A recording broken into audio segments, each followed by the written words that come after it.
License Service。ご視聴していただきありがとうございます。この動画は本免許学科試験用の練習問題です。回答と要点を絞った解説を加えておりますので、学科試験対策のご参考としていただければ幸いです。それでは始めます。問題1。急発進や急加速を控え、駐車時のアイドリングストップを心がけると、地球温暖化の一因となっている二酸化炭素や、人体に有害な窒素酸化物などの排出削減に効果がある。答えは、○です。急発進や急加速などは無駄な燃料を消費し、地球温暖化の原因とされる CO2 の排出を増加させます。発進や加速をするときは、緩やかなアクセル操作をしたり、不必要なアイドリングを控えるなど環境に良い運転を心がけましょう。問題2。標識や表示によって路線バス等優先通行帯に指定されている道路は、路線バスと通学通園バス以外の自動車は、その通行帯を通行してはいけない。答えは、×です。標識や表示によって路線バス等優先通行帯に指定されている道路でも、路線バスなど以外の自動車もその通行帯を通行することができます。ただし、右左折をするときや工事などでやむを得ないとき以外は、路線バスなどが近づいてきたときは、バス優先通行帯から出なければなりません。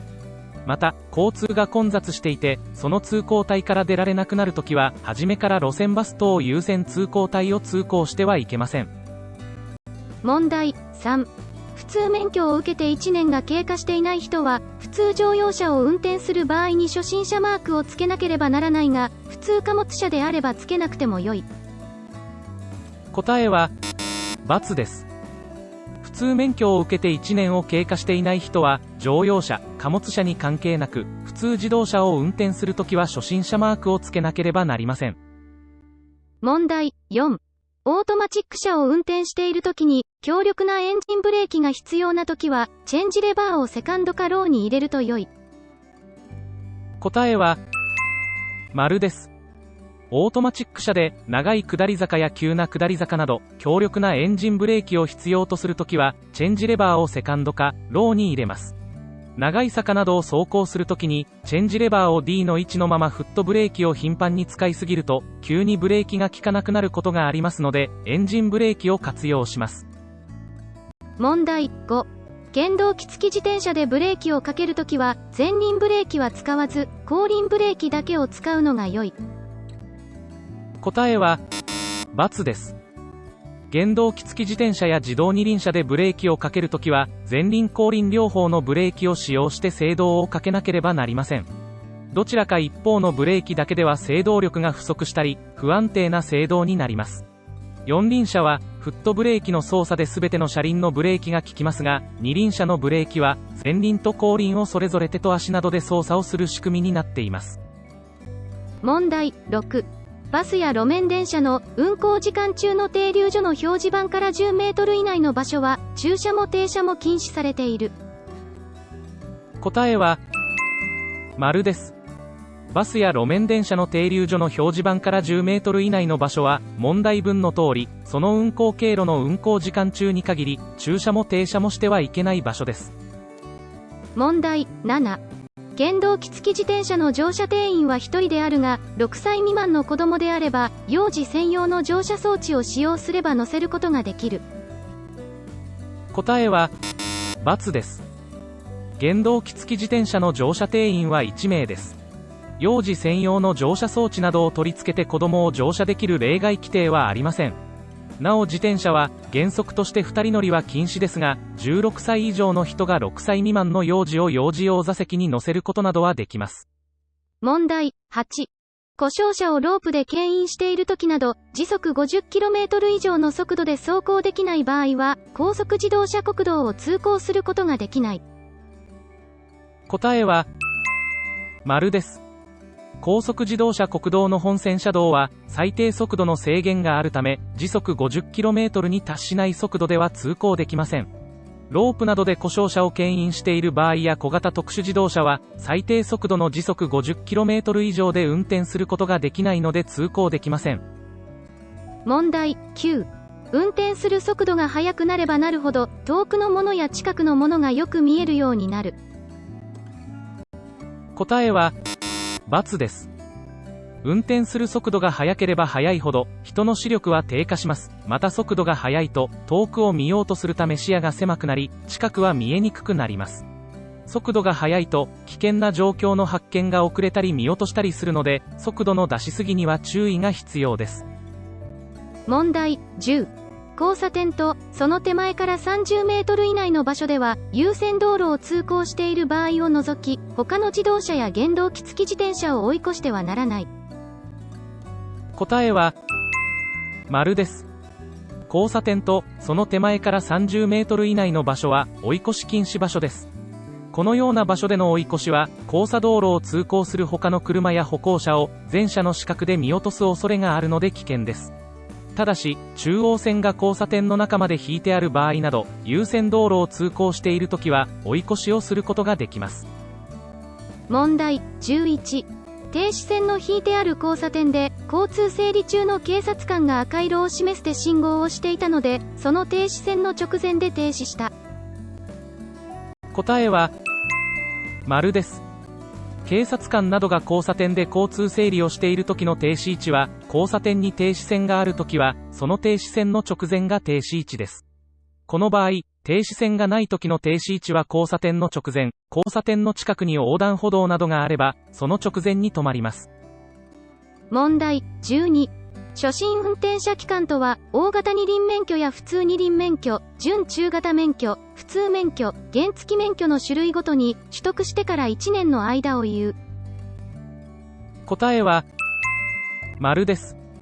大型二輪免許、普通二輪免許、準中型免許、普通免許、原付免許を取得してから1年の間を初心運転者期間と言います。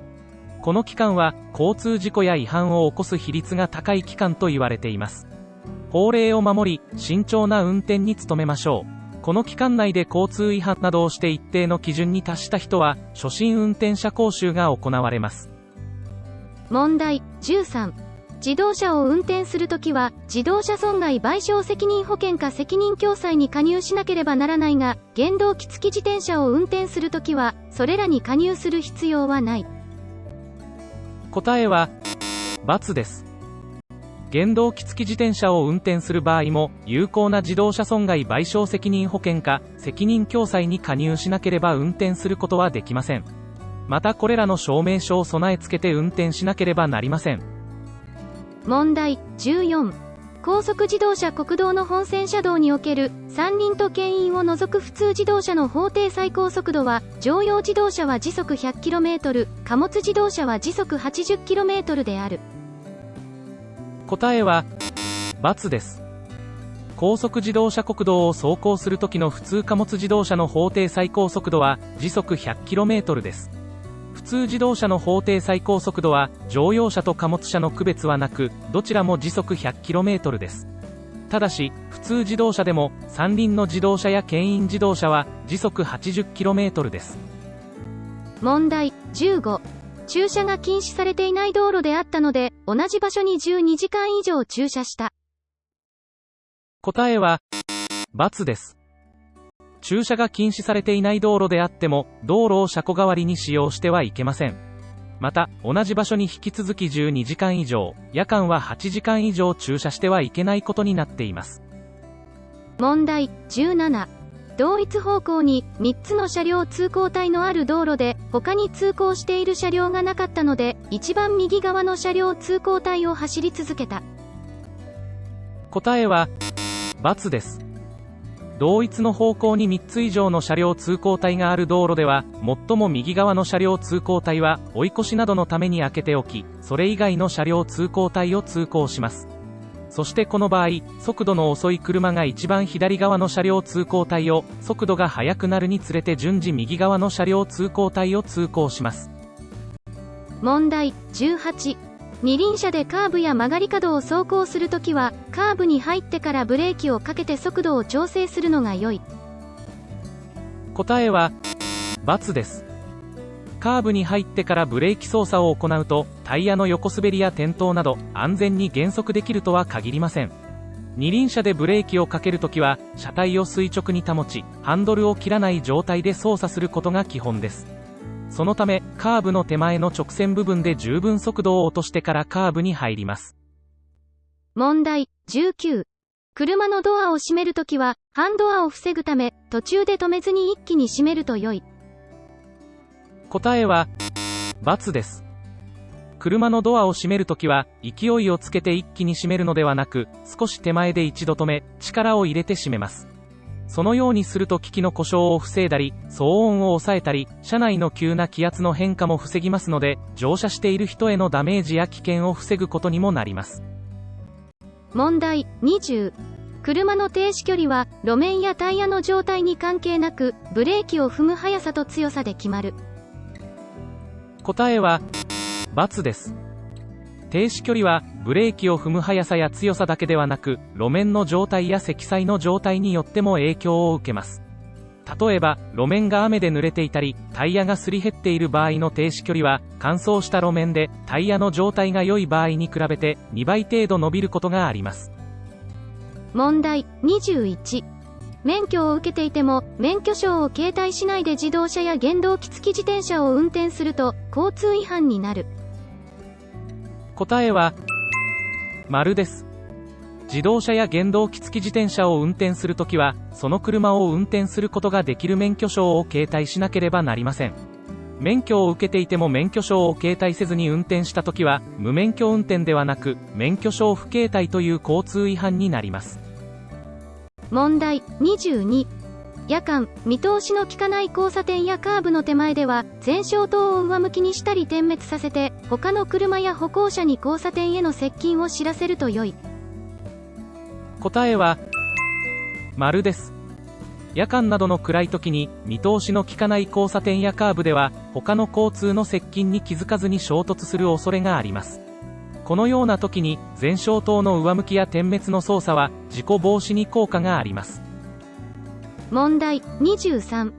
近くに交差点のない道路で緊急自動車が近づいてきたので、一時停止しないで道路の左側によって進路を譲った。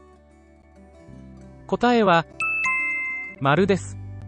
近くに交差点のない道路で緊急自動車に進路を譲るときは、道路の左側によって進路を譲ります。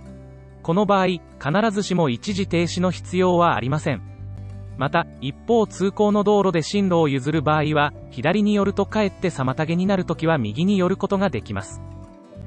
問題24。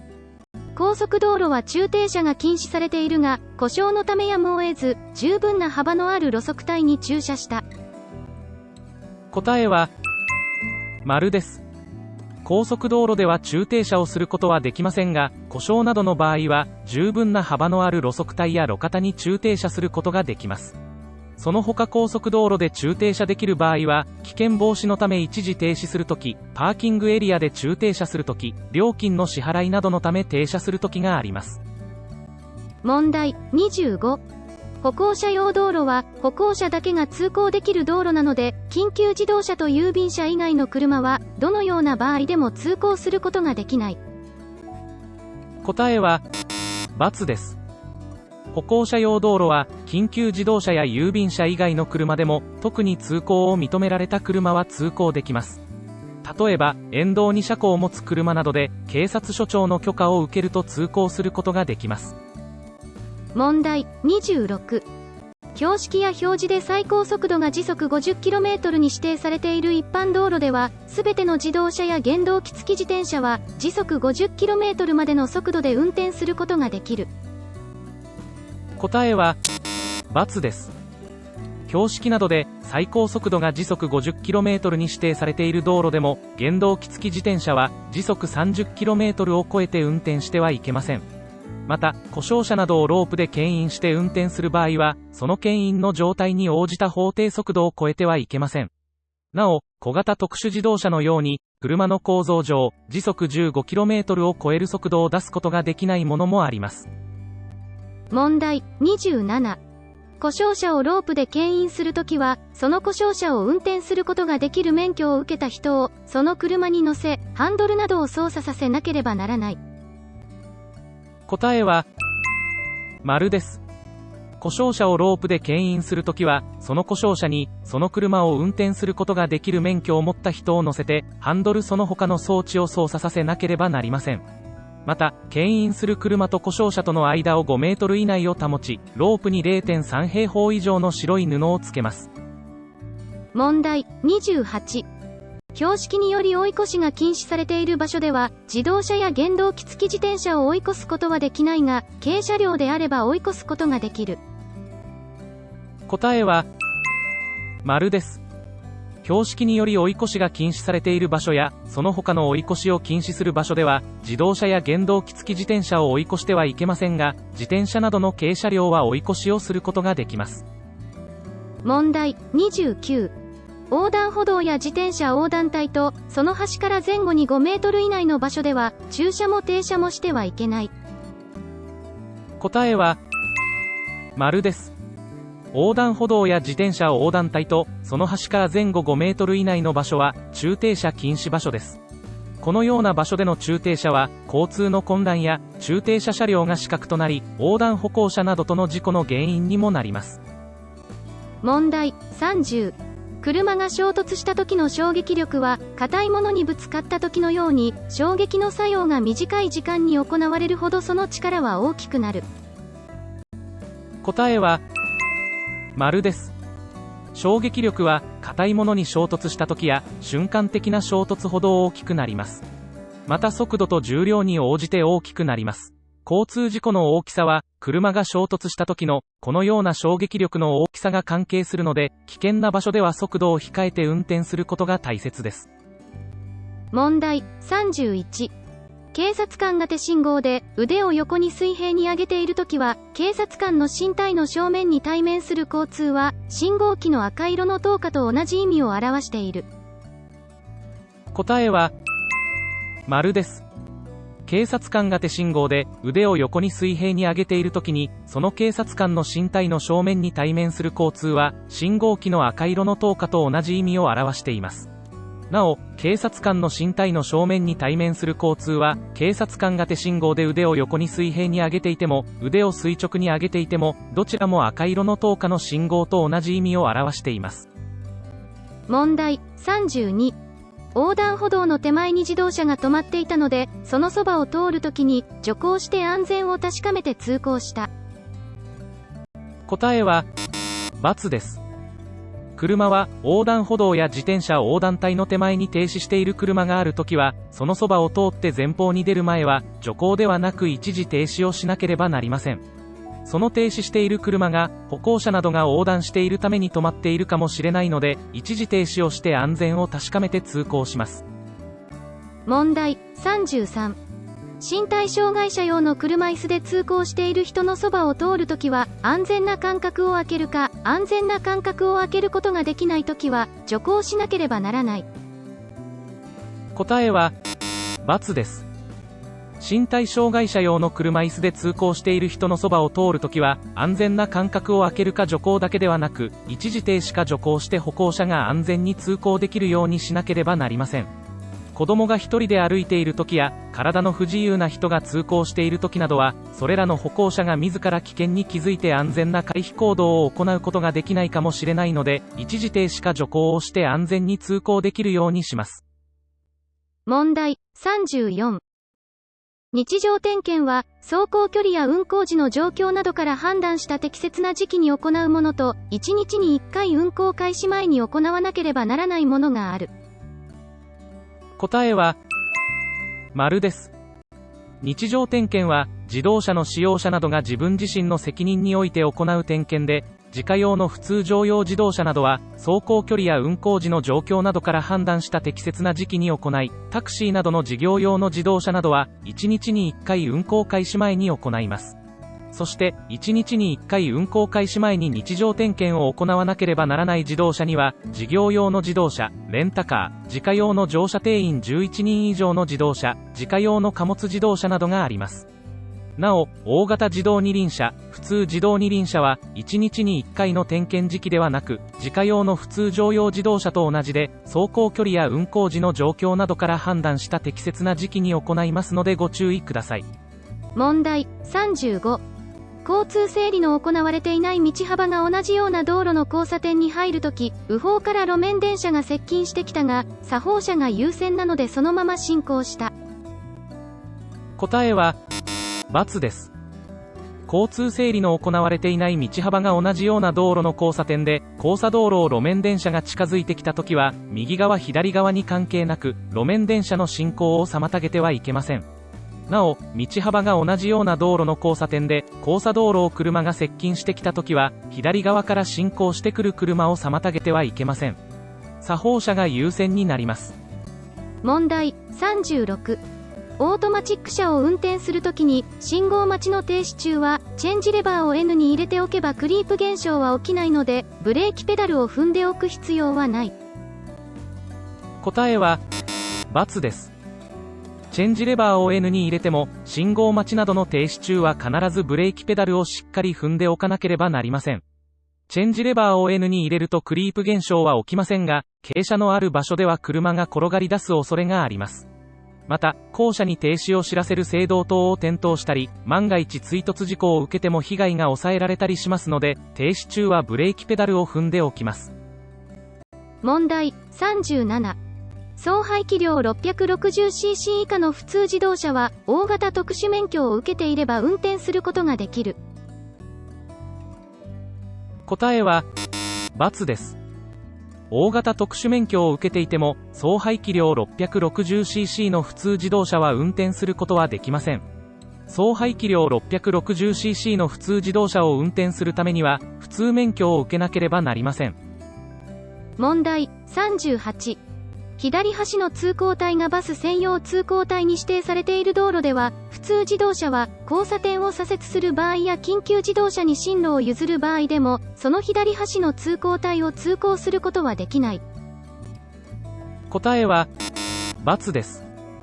普通自動車はバス専用通行帯を通行してはいけませんが、右左折をするために道路の右端や中央、左端に寄る場合や工事でやむを得ない場合、緊急自動車に進路を譲る場合は専用通行帯を通行することができます。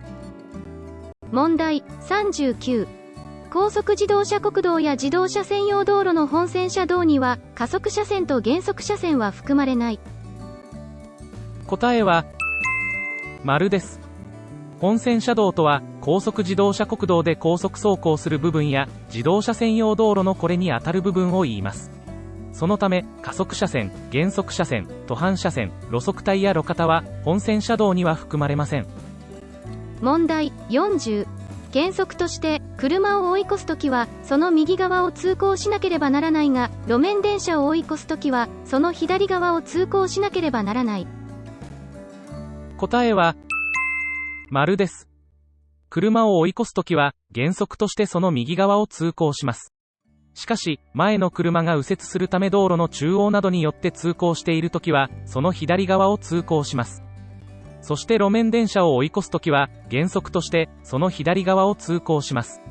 しかし、レールが道路の左端に設けられているときは、その右側を通行します。問題41。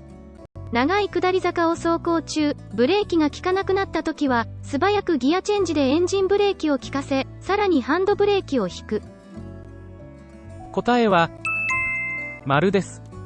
長い下り坂などでブレーキが効かなくなったときは、素早く減速チェンジを行い、エンジンブレーキで減速させ、ハンドブレーキをかけます。それでも減速しないときは、山側に車体の側面を接触させるか、道路脇の土砂などに突っ込んで止めるようにします。長い坂などでフットブレーキを使いすぎると、フェード現象やベーパーロック現象が起きて、ブレーキが効かなくなることがあります。問題42。自動車の管理が不十分で、車のキーを勝手に持ち出されて事故が起きたときは、車の所有者もその責任を負わなければならないことがある。答えは、○です。自動車の所有者は、車が勝手に持ち出されないように、車の鍵の保管や盗難防止措置には十分注意しなければなりません。また、自動車の管理が不十分で勝手に持ち出されたり、他人に貸したりした場合にその車で事故が起きたときは、その責任を負わなければならない場合があります。問題43。同一方向に2つの車両通行帯があるときは、速度の遅い車が左側の通行帯を、速度の速い車が右側の通行帯を通行する。答えは、×です。車は、同一方向に2つの車両通行帯があるときは、左側の車両通行帯を通行しなければなりません。右側の車両通行帯は追い越しなどのために開けておきます。そして3つ以上の車両通行帯のある場合と間違わないようにしましょう。車両通行帯が3つ以上の場合は、一番右端の通行帯を追い越しなどのために開けておき、その他の通行帯を通行します。この場合に、速度の遅い車が最も左側の通行帯を、速度が速くなるにつれて順次右側の通行帯を通行します。問題44。環状交差点を除き、3車線の車両通行帯のある交通整理の行われていない交差点を、原動機付き自転車で右折するときは、自動車と同じ方法の小回り右折をする。答えは、○です。原動機付き自転車の右折方法は、交通整理が行われていない交差点では、自動車と同じ小回り右折をします。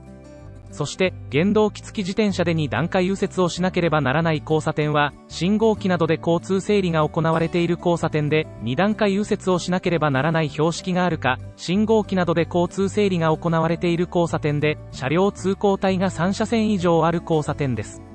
このように、原動機付き自転車の2段階右折は信号に従って進みますので、信号機などで交通整理が行われていない交差点では、たとえ車両通行帯が3車線以上あっても、自動車と同じ小回り右折をします。問題45。徐行とは、すぐに停止できる速度で進むことであり、具体的な速度は、路面状態や車の種類、積載の状態などによって異なる。答えは、○です。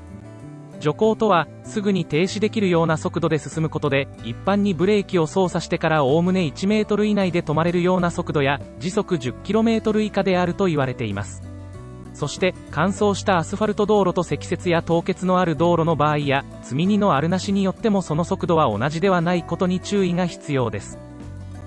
問題46。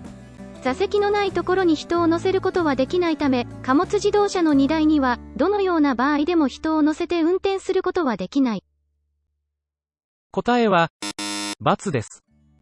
安全面などから、座席のないところに人を乗車させて運転することはできませんが、貨物自動車に荷物を積んだとき、その荷物が転落したり荷崩れを起こさないように見張るためなどの場合は、必要な最小限度の人を荷台に乗せることが、警察署長の許可を受けることなくできます。また出発地の警察署長の許可を受けたときは、荷台に人を乗せて運転することもできます。問題47。二輪車を安全に急停止させるためには、前輪ブレーキを補助的に使い、後輪ブレーキをできるだけ強く踏むと良い。答えは、×です。二輪車を急停止させるための強いブレーキのかけ方は、ブレーキをかけると車体の重心が前方に移動するため、前輪タイヤの接地力が増えてスリップを起こしにくくなるので、前輪ブレーキは強めにかけることができます。そして、後輪の接地力は減るので、後輪タイヤがスリップを起こさないようにブレーキは軽くかけなければなりません。